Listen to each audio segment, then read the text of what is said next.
Hello there, lovely people. It's Alex from Nintendo Life here, and today we're reviewing for you Shin Megami Tensei 5 Vengeance on the Nintendo Switch. This review was originally written by the lovely Mitch Vogel and has been adapted for video by me. But anyway, that's more than enough waffling. Let's dive right into things.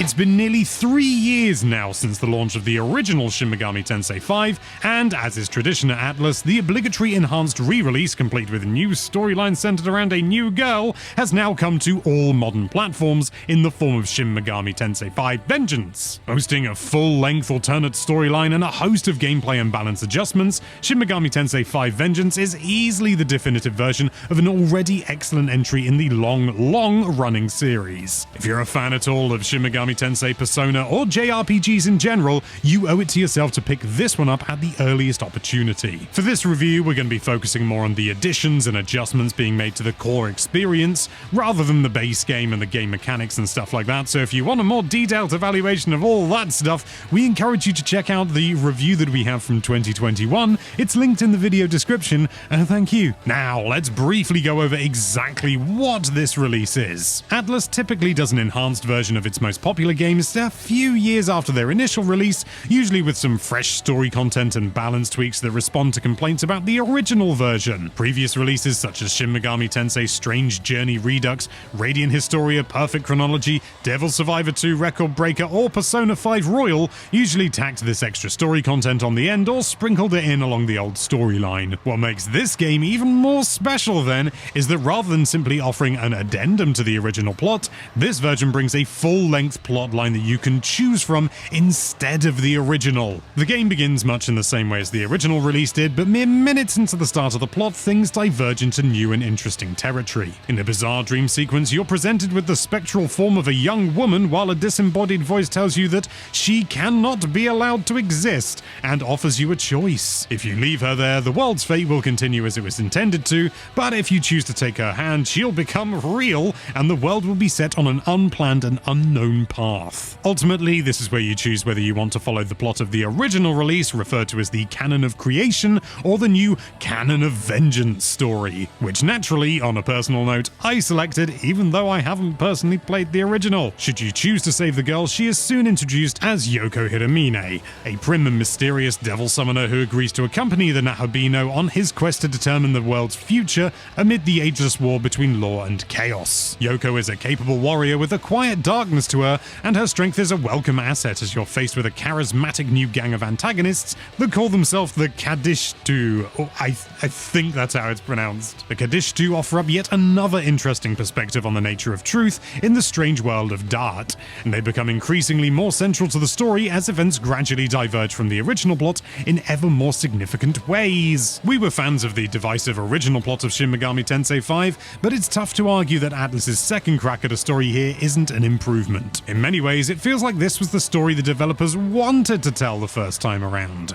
Yoko was planned to be part of the original release before being cut partway through development, and her addition to the core cast here feels organic and it fills a gap that wasn't previously apparent. Perhaps most importantly, it feels like this new plotline focuses a little more on the interactions between the various human characters, making this narrative easier to connect with than the somewhat bare-bones plot of the first release. Whilst we'd encourage all players who pick this up to start with the Canon of Vengeance storyline, we'd still suggest playing through the Canon of Creation at some point as well. It may feel inferior, but experiencing both gives you a much greater appreciation for what they each bring to the table. Plus, if you take into account the roughly 80-hour runtime for either path and multiple endings, that's a lot of SMTV content to burn through. Suffice it to say, it'll take you quite a while to finally run out of stuff to do. Aside from the story, various gameplay and quality of life improvements have also been made to streamline the experience further and make it overall more enjoyable. For example, you can now save anywhere at the tap of a button rather than having to wait to find the next ley line fount. This helps to cut down significantly on some of the runbacks for tough encounters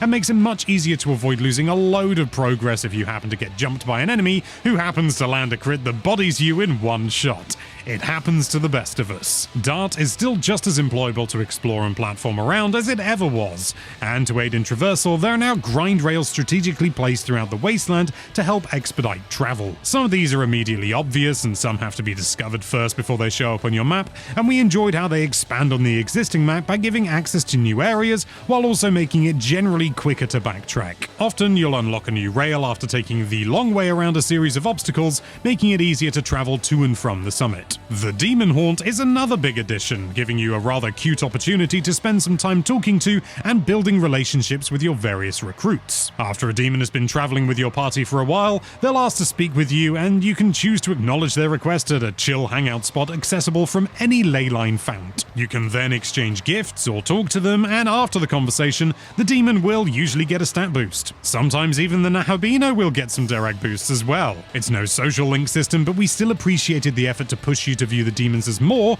than just ultimately expendable assets. At the very least, the Demon Haunt provides a nice breather from the pervasive stress of the rest of the adventure, while the gameplay benefits these exchanges offer can help to give you that edge to overcome a boss encounter that you've been hung up on for, I don't know, 6 tries. Such additions aside, gameplay is otherwise much the same as it was in the original, which was excellent. You explore the vast, creepy wasteland by doing your goofy Naruto run. The press turn system is still one of the best turn-based battle systems ever made through its strategic and engaging approach to buffs, weaknesses, and turn economy, while recruiting and fusing demons remains a compelling and addictive party-building mechanic throughout the whole experience. Even if the tougher difficulty can be off-putting to some, there's rarely a dull moment throughout either story given the wealth of objectives and gameplay options. Everyone has their own taste when it comes to JRPGs, but it's tough to argue that Shin Megami Tensei 5 Vengeance offers anything less than a polished and thoughtful gameplay experience. Much like with previous Atlus re-releases, a key thing to remember about this game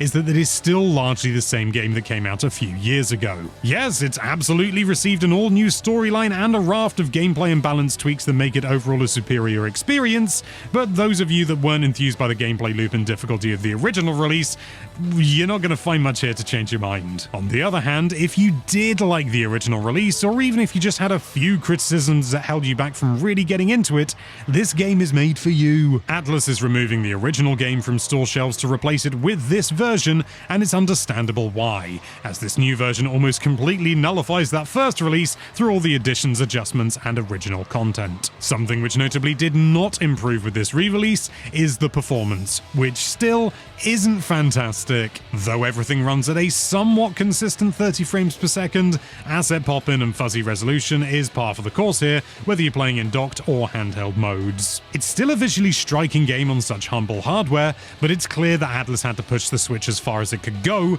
in order to get the performance to the acceptable, though not impressive, state it's in. This is a little disappointing, as we were hoping a few years more of Switch development experience would lead Atlus to find ways to squeeze better performance out on this one. On the other hand, it feels like we've reached the point where there simply isn't much more the developers could reasonably do with the limited hardware, especially when you consider that it's running on an off-the-shelf engine with Unreal Engine 4. If lacking visuals or resolution are a big issue for you in your games, we'd suggest you skip the Switch version and pick up one of the other versions available on other hardware platforms if you have access to any of them. That being said, Shin Megami Tensei 5 Vengeance is an alright experience on the Switch as far as performance goes, but it scarcely feels like the definitive version of this release. Shin Megami Tensei 5 Vengeance is a stellar example of an enhanced re-release done right. Its comprehensive approach to improving the story and various gameplay systems of the original release makes for an experience that's even more engrossing than the already excellent original game. Though we were disappointed by the lack of any performance gains here, Shin Megami Tensei 5 Vengeance is still an extremely easy recommendation to any RPG fan. Some may consider this series to be Persona without the heart, but SMTVV cleanly demonstrates that this old Atlus stalwart still has an abundance of fantastic gameplay and unique appeal.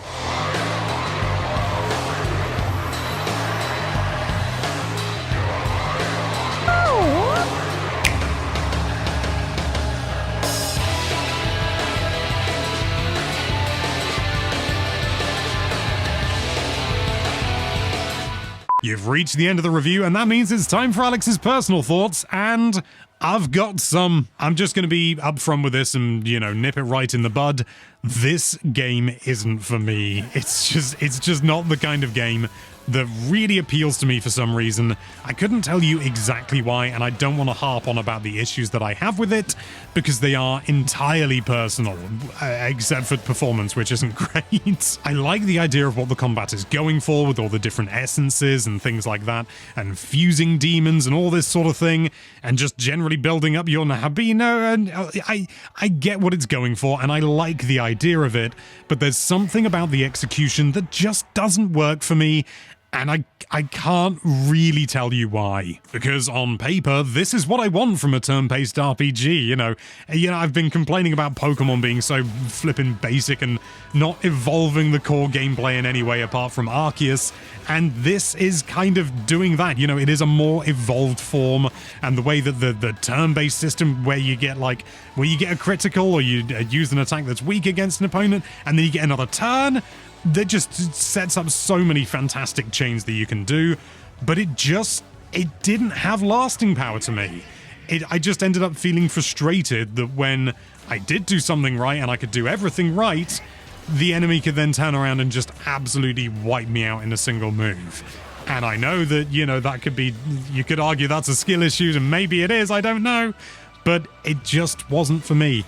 And I didn't find the exploration particularly interesting either. But I'm under no illusions. I can see why this is such a celebrated game, and I can completely appreciate it for that fact. It just, unfortunately, it doesn't gel with me. Which I find is a real shame, because I've been really curious about the Shin Megami Tensei series for a long time now, and it's a little bit disappointing that it hasn't gelled with me, but there are so many other games out there. I still really enjoy Persona, for example, that it's okay. It's okay. This game isn't for me, but it is a very, very good game. It's just not for me.